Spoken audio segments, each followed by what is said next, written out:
అండి అందరూ ఎలా ఉన్నారు? బాగున్నారా? అయిపోయినాయా పనులన్నీ? మా అయితే ఈరోజు టిఫిన్ అండి. టిఫిన్లోకి నేను పచ్చడి ఏం చేస్తున్నా అంటే కందిపప్పు పచ్చడి అండి. కందిపప్పు పచ్చడి ఏంటి అనుకుంటారా? పల్లీలెల్లి పచ్చడి లాగానే కందిపప్పు వేసుకునే బాగుంటుందండి. అచ్చంగా కందిపప్పు అయినా వేసుకోవచ్చు. మనం పల్లి లేకుండా అచ్చం కందిపప్పు అయితే కాస్త పచ్చి కొబ్బరి వేసుకొని కొంచెం కందిపప్పు నానబెట్టి వేసుకుంటే మనకు మెత్తగా బాగుంటుంది. మనం లేదు అలా వేయించుకొని ఒట్టిగా కందిపప్పు అనుకున్నాం అనుకోండి కరకరలాడుతూ ఉంటుంది, కానీ అట్లా బాగోదు. ఇలా అయితే మెత్తగా ఉంటుంది. మనకు కందిపప్పు టేస్ట్ రాదు, పచ్చడి కూడా స్మూత్గా ఉంటుంది. ఏంటంటే మనం ఏదో పుట్నాలు పచ్చడిలాగా ఉంటుంది.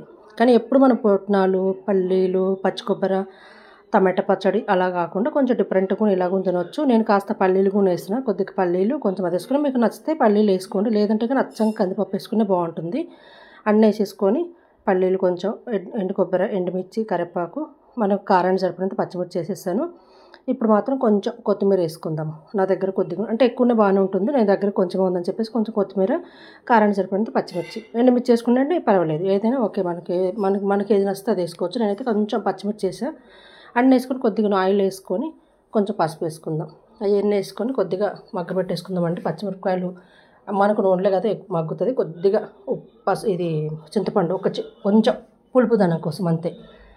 అన్నీ వేసేసుకొని కొద్దిగా లైట్గా ఏం చేసుకుందామండి. ఇది దోశలేకైనా బాగుంటుంది, చపాతీకైనా పూరీకైనా చాలా బాగుంటుందండి. ఒక్కసారి మీరు ట్రై చేయండి.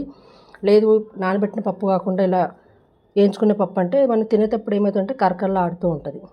పిల్లలు ఎవరైనా ఇష్టపడరు కదా కాస్త, అందుకని చెప్పేసి ఇలా నానబెట్టుకున్న పప్పు అయితే ఒక గుప్పెడు వేసుకుంటే బాగుంటుంది. నేనైతే ఇది నానబెట్టేస్తాను కదా, అది మొత్తం నానబెట్టుకున్న పప్పు అన్నీ వేయించుకున్నా కదా, అది అయిపోతుందండి. మిక్సీ పట్టేసుకుందాం. చల్లగా అయిపోయింది కదా, ఈ లోపల మన పెన్నె వేడెక్కే లోపల పచ్చడి రుబ్బుకుందాము. పచ్చడి రుబ్బు వేసుకుని వచ్చేటప్పుడు మన పెన్నె అయితే వేడెక్కుద్ది. దోశలు వేసుకుంటే వేడి దోశలలో చాలా బాగుంటుందండి పచ్చడి. అది ఒక్కసారి మీరు అలా ట్రై చేయండి, బాగుంటుంది. అంటే మీకు అందరికీ నచ్చకపోవచ్చు తెలియదు, కానీ నచ్చొచ్చండి, బాగుంటుంది. మనం ట్రై చేయకుండా నచ్చలేదని ఎలా అనుకుంటాం?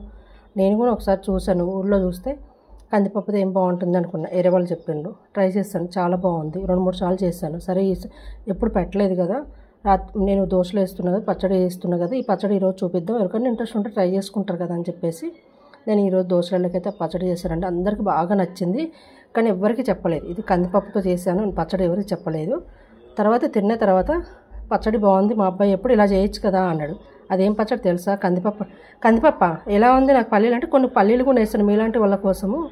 నెక్స్ట్ టైం మొత్తం కందిపప్పుతో చేస్తానంటే అబ్బా అలాంటి ప్రయోగాలు చేయకమ్మాను, కానీ తినేటప్పుడు బాగానే ఉంది, మళ్ళీ పైగా మాట అంటున్నారు. కానీ బాగా నచ్చింది అబ్బా అందరికీ. ప్లీజ్ నచ్చితే మీరు కూడా ఒకసారి ఇలా ట్రై చేయండి ప్లీజ్. అంటే నచ్చితే లైక్ చేయండి, షేర్ చేయండి, కామెంట్ చేయండి.